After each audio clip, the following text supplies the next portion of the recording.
دوسری تراویح پڑھنے کی توفیق عطا فرمائے۔ آج کی تراویح میں دوسرے پارے کا کل ایک پاؤ تک پڑھا گیا تھا، یعنی دوسرے پارے میں 3 پارہ اور تیسرے پارے میں آدھا پارہ، یعنی سوا پارہ کو پڑھا گیا۔ 2.5 پارے اب تک ماشاءاللہ ہو گئے۔ قرآن پاک میں کل ہم نے پڑھا تھا اہدنا الصراط المستقیم، کہ اللہ ہمیں سیدھا راستہ دکھا دیجئے، چلا دیجئے۔ تو اللہ نے کہا کہ یہ لو قرآن، سورہ فاتحہ میں جو ہم نے اللہ سے دعا مانگی کہ اللہ ہمیں صراط مستقیم پر چلا دیجئے، تو اللہ نے اس دعا کو قبول کر کے یہ قرآن دے دیا۔ یہ لو قرآن، اس کو پڑھو، اس میں تمہاری گائیڈ لائن ہے، اس کے اوپر عمل کرو، تم سیدھے راستے پہ ایک سیدھا چل کے جنت میں پہنچ جاؤ گے، میری مرضی تم کو مل جائے گی۔ اس کے بعد جو پہلی سورت تھی سورہ بقرہ، سورہ بقرہ بہت لمبی سورت ہے، قرآن پاک میں سب سے لمبی سورت تقریباً 2.5 پارے کی ہے۔ اس سورت کے اندر اللہ تعالیٰ شانوں نے بہت سارے احکام شریعت کے بتلائے، بہت سارے احکام، طلاق کے، قصاص کے، نکاح کے احکام، مہر کے احکام، وصیت کرنے کے احکام، بہت سارے احکام۔ پھر روزے جو فرض ہیں ان کے فرض ہونے کی آیتیں بھی اسی صورت میں ہیں۔ یا ایھا الذین آمنوا کتب علیکم الصیام کما کتب علی الذین من قبلکم۔ قرض جو ہم لین دین کرتے ہیں، قرض کسی سے ادھاری لین دین کرتے ہیں، اس کے بارے میں بہت لمبی آیت ہے، آیت مدائنہ اس کا نام ہے، اتنی لمبی آیت کوئی نہیں۔ اس آیت کے اندر بھی بہت ساری باتیں ہیں کہ اگر آپ کو قرض میں کوئی لین دین کرنا ہے تو اس کو لکھ لیا کرو، دونوں پارٹی لکھ لے ہوئے ہیں۔ اگر ایک پارٹی اس میں سے کوئی لکھنا پڑھنا نہیں جانتی ہے تو اس کو چاہیے کہ وہ دوسرے سے لکھوا لے ہوئے، اس کا کوئی گارجین لکھ لے ہوئے، اور اس لکھے ہوئے پہ گواہ بھی بنا لے ہوئے۔ تو بہت سارے لفڑے جو ہے نا ایک قرض نہ لکھنے کی وجہ سے ہوتے ہیں۔ کہیں ڈائری دکھاؤ، کہاں تمہارا نکلتا ہے، ڈائری دکھاؤ، لکھا رہے گا تو وہ پروف ہو جاتا ہے۔ گواہ بھی بنا لو، گواہ اگر نہیں ہے 2 مرد تو 1 عورت، 2 عورتیں اور 1 مرد گواہ بنا لو۔ بہت سارے مسائل اس کے اندر بیان کیے گئے ہیں۔ پھر اللہ تعالیٰ شانوں کی توحید کا بھی واقعہ اس میں ہے بہت زبردست طریقے سے۔ ابھی کچھ دنوں پہلے امیر الہند حضرت مولانا ارشد مدنی صاحب مدثر العالی جو کہ ہمارے استاد بھی ہیں، انہوں نے دہلی کے رام لیلا گراؤنڈ کے اندر توحید کے اوپر ایک بیان دیا۔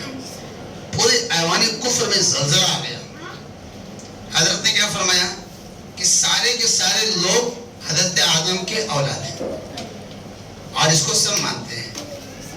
اسی کو ہندی میں کچھ لوگ منو بولتے ہیں۔ تو حضرت آدم کس کو پوچھتے تھے؟ حضرت آدم علیہ السلام اللہ کی عبادت کرتے تھے۔ کان الناس امۃ واحدہ فبعث اللہ النبیین مبشرین۔ یہی صورت کے اندر بھی ہے کہ حضرت آدم نے بھی اللہ ہی کو پوجا ہے اور ان کی جتنی آل اولادیں سب پہلے انہی کو پوجتی تھی۔ پھر دھیرے دھیرے لوگوں میں جھگڑا اختلاف ہوا اور پھر بت پرستی اور اس کو مانو اس کو پوجو آ گیا معاملہ۔ مطلب جو لوگ حضرت آدم کے دین پر ہیں وہی دین حق پر ہیں، وہی سیدھے راستے پر ہیں اور وہی اپنے اصلی گھر میں ہیں۔ تو بولتے ہیں گھر واپسی، گھر واپسی۔ تو اصل تو حضرت آدم سے سب نکلے، وہی تمہارے اور پروج ہیں، تو ان کا جو دین تھا وہی پوری دنیا کے لوگوں کا دین ہے۔ تو ہم تو اپنے اصلی گھر میں موجود ہیں، اللہ کا فضل ہے۔ اور حضرت آدم علیہ السلام دنیا میں، انڈیا میں، ہندوستان میں تشریف لے، تو ہم تو اپنے گھر میں اپنے باپ دادا کے مذہب پر ہیں۔ تم کو آنے کی ضرورت ہے، گھر واپسی کرنے کی تمہیں ضرورت ہے۔ تو اس میں اس صورت کے اندر بھی ایک واقعہ حضرت ابراہیم علیہ السلام کا ہے، زبردست واقعہ۔ بادشاہ وقت سے پنگا لیا۔ نمرود بہت بڑا بادشاہ گزرا ہے، نام سنے ہوں گے۔ دنیا میں 4 بڑے بادشاہ گزرے، ان میں سے ایک نمرود بھی ہے۔ نمرود کو حضرت ابراہیم علیہ السلام نے للکارا اور ایک اللہ کی دعوت دی اور اس سے باقاعدہ مناظرہ بھی کیا۔ الم تر الی الذی حاج ابراہیم فی ربہ ان آتاہ اللہ الملک۔ نمرود کے پاس چونکہ سلطنت تھی، بادشاہت تھی، تو اس بات کا اسے گھمنڈ تھا، اس نے حضرت ابراہیم سے مناظرہ کیا۔ تو حضرت ابراہیم نے کہا بھائی دیکھو اللہ ایک ہی ہے اور میرا رب بہت قادر ہے، اور دلیل پیش کیا کہ میرا اللہ تو وہ ہے جو مارتا اور زندہ کرتا ہے، جو موت دیتا ہے اور زندگی دیتا ہے۔ نمرود تھوڑا احمق بھی تھا، اس نے کیا کہ جیل خانے سے دو لوگوں کو بلایا, ایک کو کہا بھائی اس کو آزاد کر دو, چھوڑ دو, اور ایک کو کسو مار دو. حضرت ابراہیم کا منشا یہ تھوڑی تھا. حضرت ابراہیم کا منشا یہ تھا کہ پیدا کرنا اور موت دینا. وہ سمجھا نہیں. تو حضرت ابراہیم علیہ السلام کا یہ تو ایسے نہیں مانے گا. تو کہا ایک کام کو, میرا اللہ تو وہ ہے جو سورج کو روزانہ مشرق سے نکالتا ہے, اگر تو رب ہے تو تم مغرب سے نکال کر دے گا. یہ کون کر سکتا ہے؟ کوئی دنیا میں سے طاقت, کوئی ہے ایسی ٹیکنالوجی جو سورج کو مشرق کے بجائے مغرب سے نکال دے؟ قرآن میں فبہت الذی کفر, حق کا پکا رہ گیا, جواب نہیں دے سکتا. اللہ نے نمرود کی بھی بڑی زبردست ٹھوکائی کی.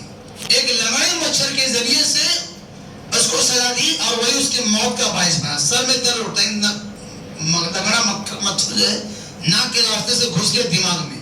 دماغ ایسے بھی کم تھا اور چاٹنے لگا وہ مچھر. خوب پڑھائی ہوتی تھی, خوب پڑھائی ہوتی تھی. یہ جتنے بھی آج کے ہیں نا, اللہ تعالیٰ سب ان کی پڑھائی کریں گے, خوب بجائیں گے ان کو. بس ضرورت اس بات کی ہے کہ ہم توحید کا دامن تھامے رہیں اور اللہ سے تو لگاتے رہیں اور اپنے ایمان اور یقین میں کمی نہ ہونے دیں. دیکھو یہ جو ایمان ہے نا, اس ایمان کو بنانے کی بھی ضرورت ہے. ہمارا اور آپ کا جو یقین ہے نا وہ خالی زبان تک ہے, دل کی گہرائی تک نہیں ہے. اس کو بنانے کی ضرورت ہے. اللہ نے نبیوں کا بھی ایمان بنایا ہے اور ان کی ایمان کی بھی تربیت کی ہے, اور ان کی ایمان کی تربیت کرنے کا واقعہ اللہ نے بیان کیا. ہم سمجھتے ہیں کہ نبیوں کو بھی ضرورت ہے, اللہ تعالیٰ کرتے تھے. حضرت عزیر علیہ السلام ایک نبی گزرے ہیں. یہودیوں نے کہا عزیر بھی اللہ کے بیٹے ہیں. یہودیوں کا ایک فرقہ ہے, یہ مشرک ہے. وقالت الیہود عزیر ابن اللہ, جیسے نصرانی لوگ کہتے ہیں نا کہ عیسیٰ علیہ السلام اللہ کے بیٹے, ایسے کچھ یہودی جو کہتے ہیں کہ عزیر علیہ السلام بھی اللہ کے بیٹے. مشرک, دونوں شرک. تو حضرت عزیر علیہ السلام ایک مرتبہ جا رہے تھے سفر پہ, اپنے گدھے پہ سوار تھے, راستے میں کھانا پانی تھا.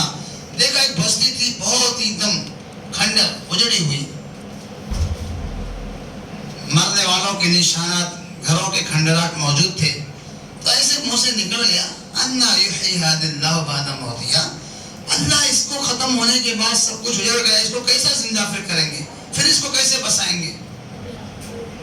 اللہ تعالیٰ نے ان کو وہی جگہ پہ موت دے دی. فاماتہ اللہ 100 عام, 100 سال کے لیے مر گئے. حضرت عزیر السلام وہی جگہ پہ اسی حالت میں رہے. اللہ نے ان کے بدن کو صحیح سالم رکھا.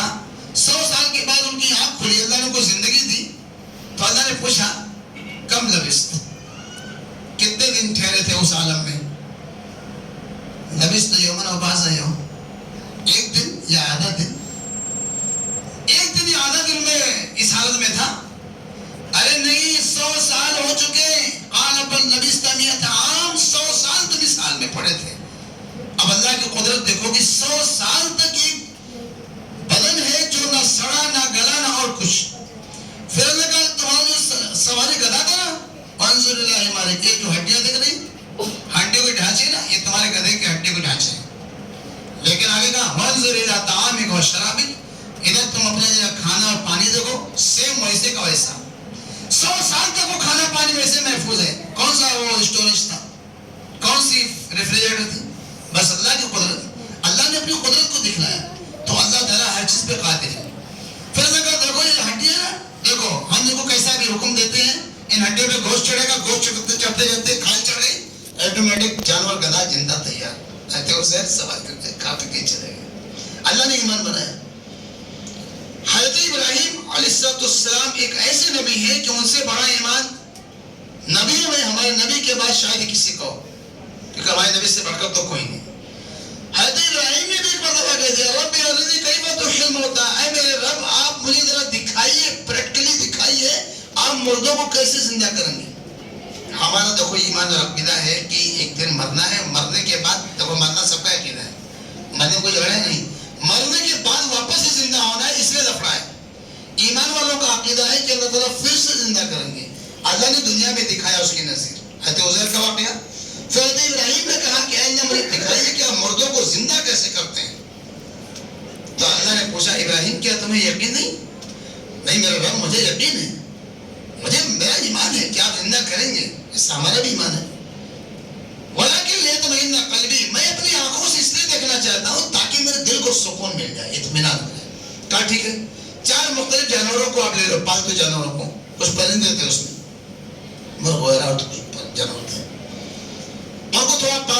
اپنے سے ہلاؤ مانوس کرو، ہو گیا وہ کام، کافی کو ذبح کر دو، ذبح کرنے کے بعد ان کی بوٹی مارو، چاروں جانور چاروں پرندوں کی بوٹیاں ملا دو، پھر ملانے کے بعد اس کے 4 ٹکڑے کرو اور سامنے کی 4 پہاڑیوں پر تھوڑا تھوڑا رکھاؤ 4 ٹکڑا، وہاں کے رکھا ہے، کہا ان پرندوں کا نام لے کے بولو، چنانچہ ابراہیم نے نام لے کے بولا ہے مرغ ہے بٹیر ہے فلاں فلاں، چنانچہ انہوں نے دیکھا اپنی آنکھوں سے کہ وہ جو گوشت ہے وہ گوشت اڑ اڑ کے ایک ایک پرندہ کے گوشت اڑ اڑ کے جا کے ایک ایک پرندہ بن رہا ہے، اور اس کے بعد جو اوپر سب لگ گیا اور وہ چلتے ہوئے دوڑتے ہوئے پرندے آگے کے پاس۔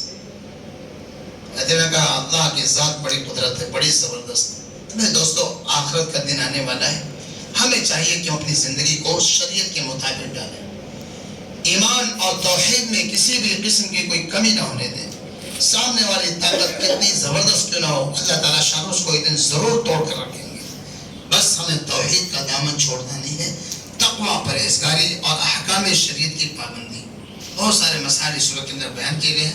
اللہ تعالیٰ شان ہم تمام حضرات کو عمل کی توفیق عطا فرمائے۔